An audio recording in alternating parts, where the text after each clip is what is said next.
kali ini saya akan membahas film Gerakan 30 September atau sering disebut G30 SPKI. Film ini disutradarai oleh Arifin Nur yang dirilis pada tahun 1984.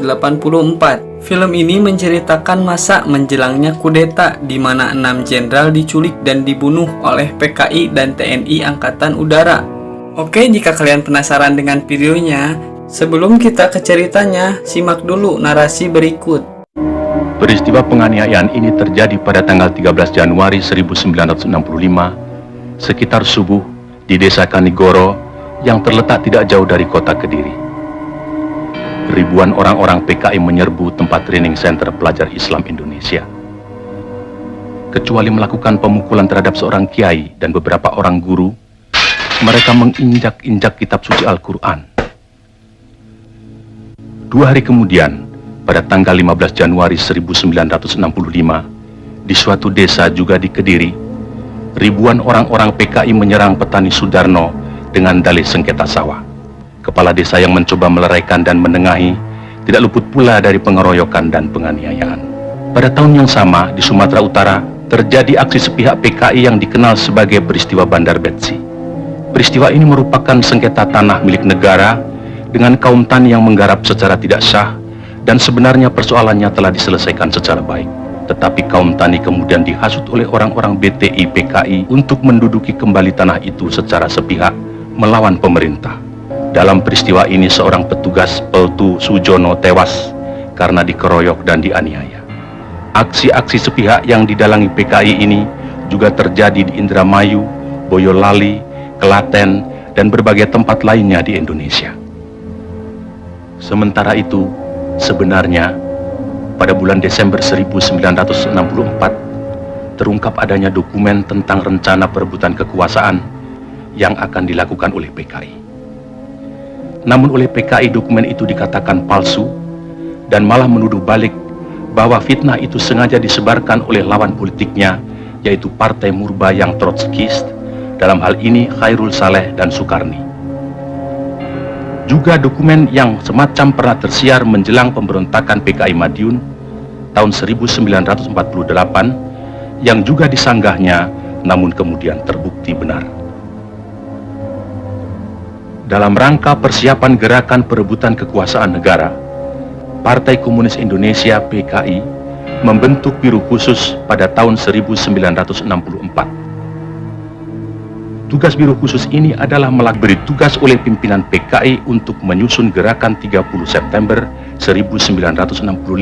Sementara itu pula, atas saran Perdana Menteri Republik Rakyat Cina Zhou Enlai, PKI melancarkan tuntutan pembentukan angkatan kelima, yaitu agar buruh tani dipersenjatai. Tuntutan PKI ini tidak mendapat dukungan kecuali dari pimpinan Angkatan Udara Auri, Menteri Panglima Angkatan Udara Omar Dhani.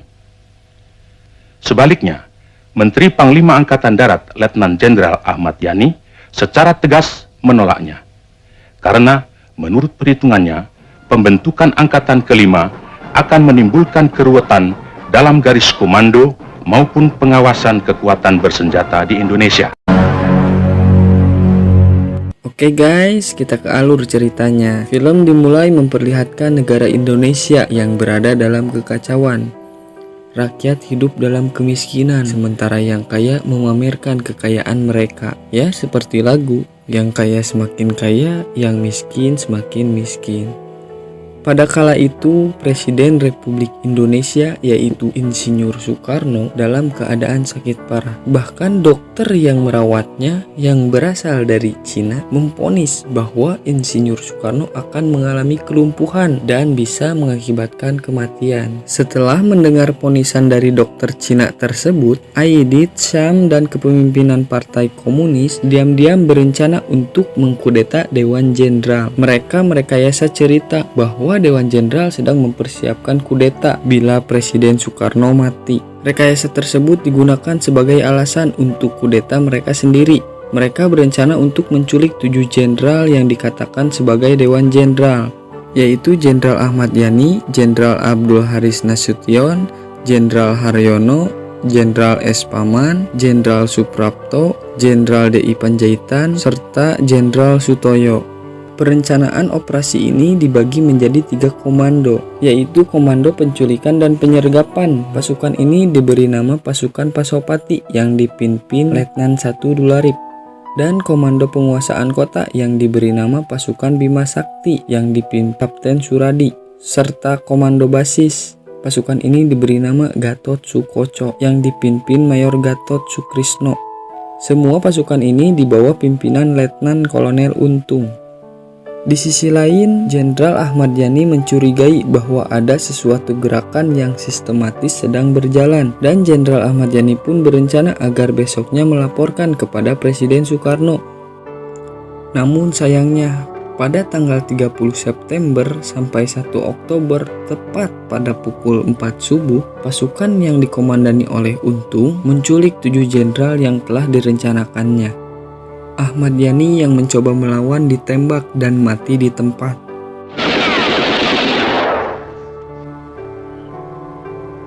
Sedangkan Jenderal Ahana Sution berhasil melarikan diri dengan melewati tembok. Namun putrinya yaitu Ade Irma justru tertembak oleh pasukan PKI. Sementara asistennya yaitu militer Pierre Tandean dengan cepat dia ditangkap dan dia mengorbankan dirinya untuk melindungi Nasution dengan mengaku bahwa dirinya lah Jenderal Nasution.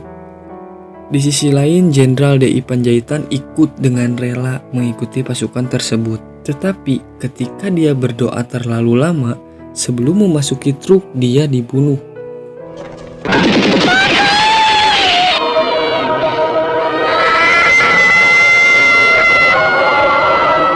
Sedangkan 4 jenderal yang tersisa dibawa ke camp G30 SPKI di Lubang Buaya. Di Lubang Buaya, para jenderal disiksa dengan tidak manusiawi dan dibunuh. Tubuh mereka kemudian dilemparkan ke dalam sumur. Pagi berikutnya, anak buah Kolonel Untung mengambil alih kantor RRI dan memaksa staf di sana untuk membacakan pidato Untung dan mengumumkan pembentukan Dewan Revolusi yang menyatakan bahwa gerakan 30 September bergerak untuk mencegah kudeta oleh Dewan Jenderal. Soeharto yang dibangunkan pagi buta membantah pengumuman Untung. Dia menyatakan dengan tegas bahwa tidak ada Dewan Jenderal dan membuat catatan-catatan tambahan tentang hakikat gerakan 30 September.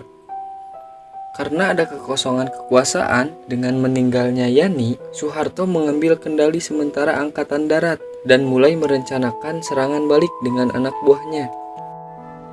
Bahwa saya telah mengambil komando dan pimpinan sementara Angkatan Darat agar tidak terjadi kekosongan pimpinan.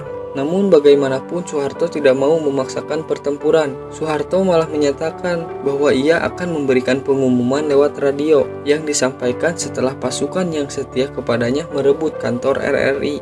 Pengumuman ini menguraikan situasi kala itu, menggambarkan gerakan 30 September sebagai kontra-revolusioner dan menyatakan bahwa Angkatan Darat akan berurusan dengan kudeta ini. Beberapa waktu kemudian, pasukan di bawah kepemimpinan Soeharto menyerang sebuah markas G30 SPKI, sementara tentara yang berfasilitasi dengan PKI melawan Soeharto.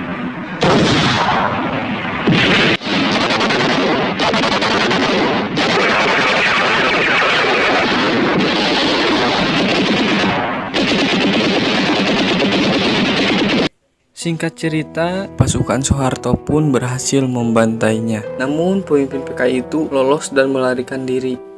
Dan mereka berencana untuk melanjutkan perjuangan mereka di bawah tanah. Singkat cerita, Soeharto kemudian dipanggil ke istana kedua, yaitu di Bogor untuk berbicara dengan Soekarno. Di sana Presiden mengatakan bahwa ia telah menerima jaminan dari Marsekal Udara yaitu Omar Dhani bahwa Angkatan Udara tidak terlibat dalam kudeta ini. Namun Soeharto membantah pernyataan tersebut. Ia mencatat bahwa persenjataan gerakan ini adalah seperti orang-orang dari Angkatan Udara dengan menunjukkan bukti senjata yang dimiliki Angkatan Udara. Dan dalam pertemuan ini akhirnya menghasilkan konfirmasi pengangkatan Soeharto sebagai pemimpin Angkatan Darat untuk bekerja sama dengan Pranoto dalam investigasi mereka terhadap peristiwa kudeta ini. Singkat cerita, Angkatan Darat menemukan camp di Lubang Buaya, termasuk tubuh-tubuh para jenderal. Jenazah para jenderal kemudian dimakamkan di tempat lain dan Soeharto memberikan pidato di mana ia mengutuk gerakan 30 SPKI dan mendesak masyarakat Indonesia untuk melanjutkan perjuangan jenderal-jenderal yang telah meninggal tersebut. Dan cerita pun selesai.